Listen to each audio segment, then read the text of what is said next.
Yeah, that's really, really good advice. And if you're watching this and you're wondering what all of this is about, the age of AI has brought the need for different kinds of analysis than we are used to. So in the learning space, we might be used to doing learning needs analysis. In other spaces, there will be other kinds of needs analysis that you will have done.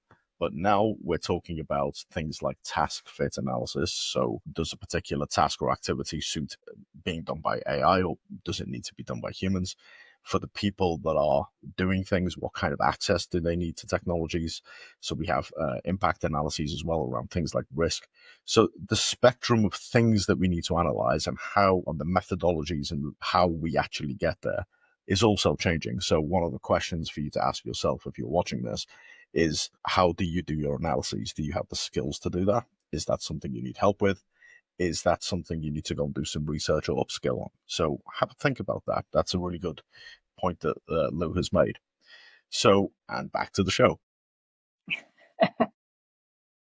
Critical success factors. If we go from change management, if we go from what we're talking about into sort of tactical change management for a second.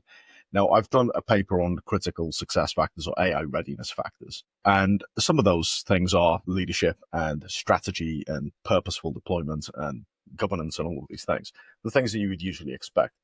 But when we think about the change management piece, what do we need to get right if we're going to implement AI in a way that is successful and has an appropriately managed change rather than just deploying something and hoping that it works? What do we need to get right? So can I just, is that when you're rolling out the physical AI product, are you talking about doing an analysis on whether I could be replaced by AI as a change manager? I'm just trying to understand where this question So is going. fairly broadly, we're managing an AI-driven change or an AI-driven transformation or an AI transformation in an organization. It might affect people, it might affect processes, it might affect Right. technologies, it might affect data. But broadly, that's going to be a change that needs to be managed. Yeah. How do we Well, get that that would right? be What's critical? so many things to answer in that. I mean, my view would be, look at well, first of all, you probably do it division by division or business by business or team by team. So I think what you'd need to do is do a full analysis of, first of all, what's the vision of where you need to be as an organization, right? Because if you're here today and tomorrow you've got to be there, where is there? And what does there look like? Because if you don't have a vision for your future and you don't understand the vision for your future, some of it may be driven by money, not just AI. Okay. Some of it might be we won't have the level of funding so that we're used to having, or we might not have the level of sales that we're going to have. So therefore, what roles potentially could I save on by having an AI bot or whatever? Look at all the call centers, right? I mean, at the moment, we've got people behind there doing the AI bots, but I'm sure in the future we won't have people managing that. My cousin lives in LA and he put up a whole picture the other day of a taxi he was in without a driver. I nearly fell over. How do you get in a car with no driver? Right? The taxi companies are thinking about that. We're in a world at the moment where the largest hotel chain in the world has no hotel rooms. The largest retail company that holds inventory holds no inventory. We're looking at these types of models of businesses that we would have never. How could you say that the largest Airbnb doesn't own a hotel room? Yeah, it's the largest booking system in the world at the moment. So the business models are changing. So you have to look at what's your business model today, what's your business model tomorrow going to be. Therefore, what does that look like? Right from what you've said, how much will I get?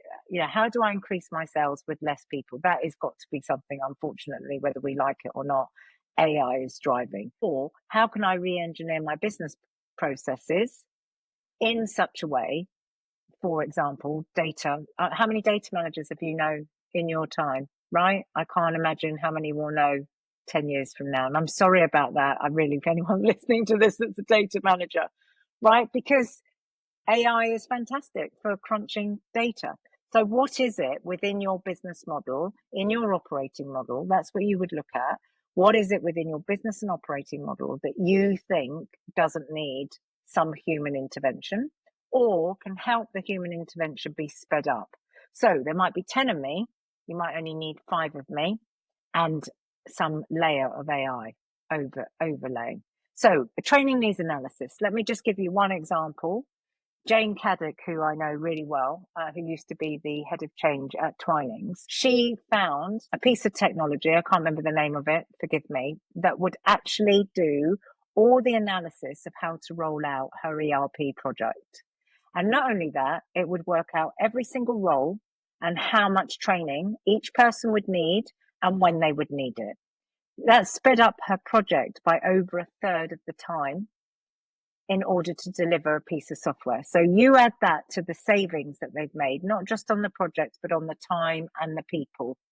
That's where you can apply a similar system to everything else that I've just mentioned. Yeah, and just again, slight deviation for the people who are listening, that if you're going Yeah. to be doing something like that, Lou has made it sound very simple, but the kinds of things you would need to think about are, well, if you are going to do something like that, that does tell you who needs what training when based on their roles, automatically there's a data dependency, and it means that you need to have your role data and who's in your workforce and your employee data, and all of that stuff needs to be in place before you can then action some kind of automation or some kind of AI to that.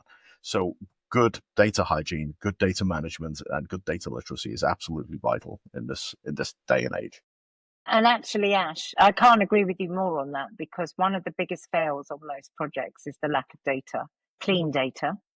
And every project I've been on to date, we have cleaned the data. Every single project, we've had to clean the data, start again, and reproduce the data. And what the most heart-wrenching thing for me as a change manager has been is when I go back to a project 3 or 4 years later, the data's dirty again.